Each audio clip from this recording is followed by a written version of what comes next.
Hello everyone, welcome to Current Affairs Hub. I'm very happy to announce a new series called IPM, Integrated Prelims Main Series.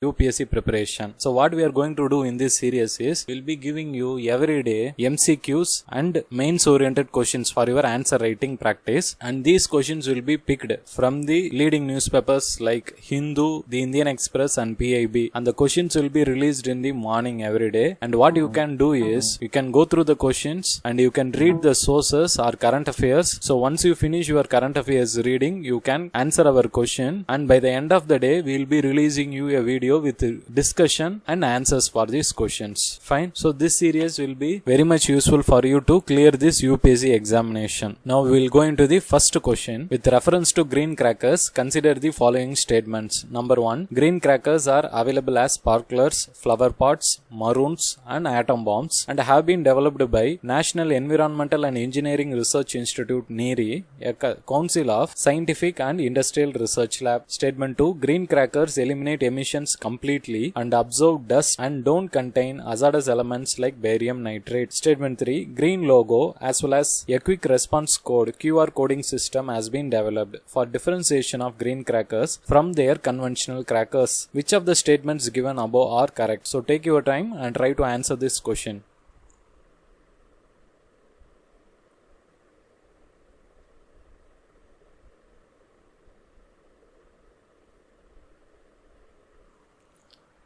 Fine. Have you answered this question? So this question is directly picked from today's Hindu newspaper, which came in the Delhi edition, which talks about the banning of crackers in Delhi for Diwali celebrations, and the ban has been extended till January 1, 2023. So in this article they have also discussed about green crackers, because green crackers are also banned this time in Delhi. And for the UPSC examination in the environmental segment, questions related to green crackers can be asked. So the first statement given here is correct, because green crackers are developed by NERI, which is a CSIR lab. So that is perfectly right. And second statement, green crackers can eliminate emissions completely. Friends, whenever in UPSC in a preliminary examination they use keywords like completely, mandatorily, steadily, only, take a pause and give some time and read the statement once or twice, because most of the times the usage of these words, the statement tends to likely to be false. So using that logic you can eliminate it. But if you know the conceptual clarity, the green crackers are different from traditional crackers in this particular segment, because in green crackers the pollution is not eliminated completely, whereas only 30% of the pollution will be decreased or reduced. Is it clear? And the other facts with respect to this statement is perfectly right. That is, they absorb dust, that is correct, and they don't contain hazardous elements like barium nitrate, because in green crackers we will be using, instead of barium nitrate, potassium nitrate. So the second statement is given here is wrong. Third statement, green logo as a QR coding system is found in green crackers, which is not in case of conventional crackers. That is correct. So you can eliminate the second statement in the options given below. So once you do that, option A can be eliminated, option B which contains 2 can be eliminated, and option D which contains 2 can be eliminated. So the correct answer is option C, 1 and 3 only. Now we'll go into the next question. The term male recently in news is talked about in the context of A. Genes introduced in the genetically modified plants, B. Development of India's own satellite navigation system, C. Radio collars for wildlife tracking, D. Unmanned aerial vehicle developed by DRDO. So friends, take your time and try to answer this question.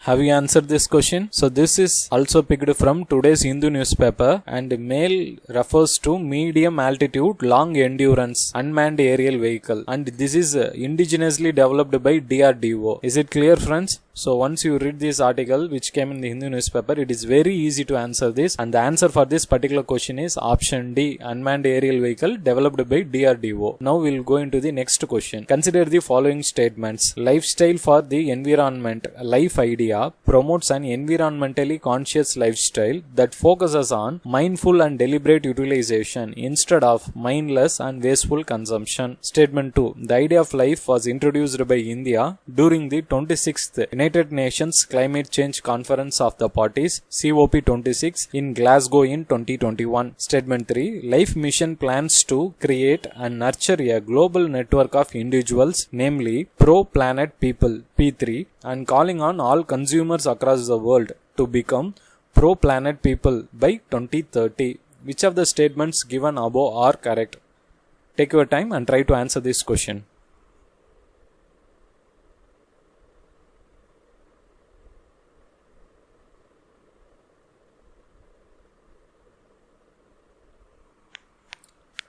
Have you answered the question? This question is picked from today's Hindu editorial, which talks about the LIFE initiative, which has been initiated by India for reducing global climatic change. And what is this concept is all about? Friends, LIFE is a concept which brings about behavioral and attitudinal changes among people, like making them to reduce or save energy at home, and then to use public transport more, and then to use cycling. Through these kind of behavioral patterns, global climatic change impact can be reduced. So that is the initiative which has been done by India, and this initiative is started by India in last year COP26 meeting in Glasgow only, and this year today in today's newspaper it talks about more about this initiative, because Indian Prime Minister Narendra Modi along with UN Secretary General, they are actually talking about a new target on reaching all the global consumers to take this LIFE initiative at a serious level and to achieve this target by 2027. Is it fine? So once you go through this,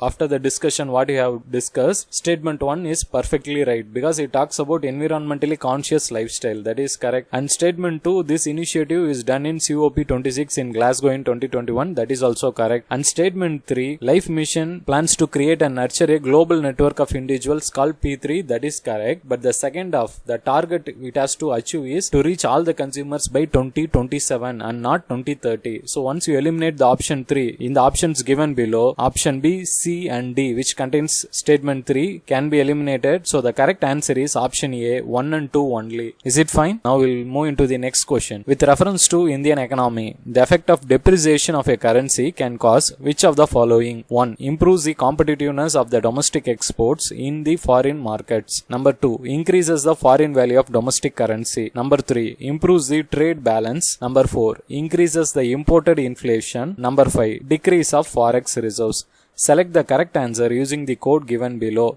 So friends, take your time and try to answer this question.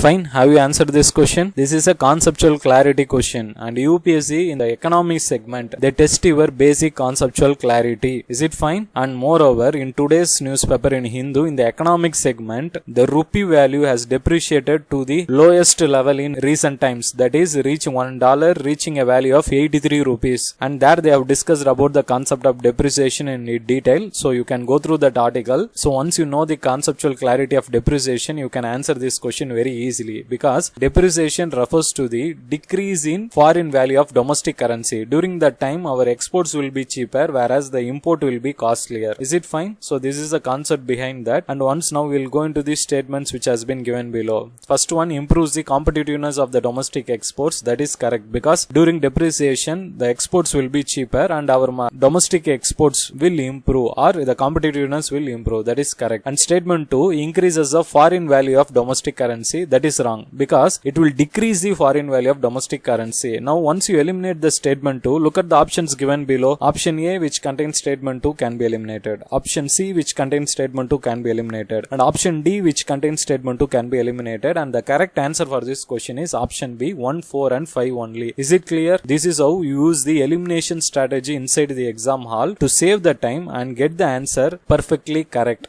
And you can cross verify this with the help of the option also. See now the option B 1, 4 and 5. So the fourth statement and fifth statement you go through it. So depreciation will increase the imported inflation. That is correct because imports will be costlier. And see the statement 5, it will lead to decrease of forex reserves. Yes, once the imports are costlier, we need to pay more. So our forex reserves can be detracted or reduced. That is also correct. Hence the answer is option B. Fine. Now we'll move into the next question. With reference to Web 1.0, Web 2.0, Web 3.0, consider the following statements. Number 1, Web 1.0 used static web pages where user would go to a website and the users themselves could not create any content or post reviews on the internet. Statement 2, Web 2.0 users can create content and can interact and contribute in the form of comments, registering likes, sharing and uploading their photos or videos. Statement 3, Web 3.0 is a decentralized internet to be run on blockchain technology and users will have ownership stakes in platforms and applications. Which of the statements given above are correct? So take your time and try to answer this question.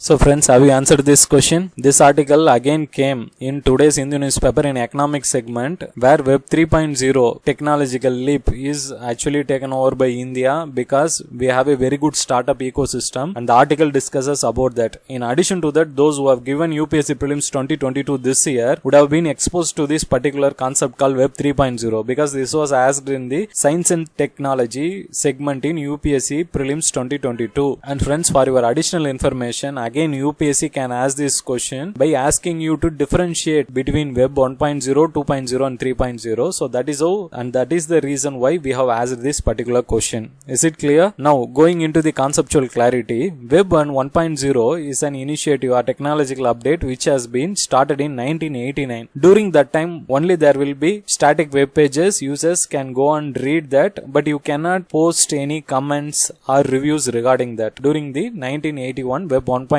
technological update. And once in Web 2.0 came, that is in during the 2000, but slightly this initiative has been started in 1990s itself, but on an universal scale or global scale it was reached in Web 2.0 started in 2000s. And here users can post their comments and reviews. The best example is the usage of social media where users can create a content and you can like a content and you can share it or comment it. Is it fine? And the major disadvantage in Web 2.0 is the data privacy, and second thing is the domination of technological companies like Google, Microsoft. So to sort out this particular issue, Web 3.0 culture or technological update has been developed very recently. Here the focus has been to use the decentralized ownership initiative. That is, it works on the concept of blockchain and applications like Metaverse will be used here where everybody can contribute and claim ownership rights here compared to the domination of technological companies like Google or Microsoft in Web 2.0. So this is a basic conceptual clarity between Web 1.0, 2.0 and 3.0. So once you understood this, go through these statements and all the statements given here are correct. And the correct answer for this is option D 1, 2 and 3 only. Is it clear? Now we will go into the today's mains practice question, and this particular question UNSC 1267 listing is picked from today's Hindu newspaper which came in the headlines as well as in the text and context segment. So go through this, and once you do this you will be able to answer this question very clearly. Now we'll go into this question. What do you understand by UNSC 1267 listing? Do you agree that the recent holding of terrorist list by China will have serious implications for India? How can India's foreign policy be redirected to resolve this issue? So 15 mark is allotted for this question and the answer you have to give within 250 words. Friends, first thing is, once a 15 marker question is asked in UPSC exam, you need to answer the question in 2.5 pages or maximum up to 3 pages. Is it clear? So that is how you need to practice this particular question. In addition to that, regarding the answer writing tips for this particular question, you need to address the question in a segmentalized manner. You should not address the question in a holistic way because there are 3 segments in this particular question. Hence your answers should also contain 3 subheadings. First one is, what do you understand by UNSC 1267 listing? That is the first segment of this question. So you should have a separate subheading for that and you should address that. Now going into the second segment, do you agree that the recent holding of terrorist list by China will have serious implications for India? Here you need to address whether you are agreeing with this particular question, that is, will China blocking this terrorist listing will have serious implications for India. If you agree, say you are completely agreeing. If you are completely disagreeing, say that you are completely disagreeing. Suppose if you are partially agreeing and partially disagreeing, you say that also very clearly and give your justifications or opinions or data to elaborate this particular question. Now going into the third segment, how can India's foreign policy be redirected to resolve this issue? Again, you need to answer this in a separate subheading. This is how you need to answer this question, friends. So try to read the issue which came in today's Hindu newspaper and address this question by managing the time and word perfectly. I hope this initiative will be very useful to you. So follow this series and we'll meet you in tomorrow's video. Thank you, friends.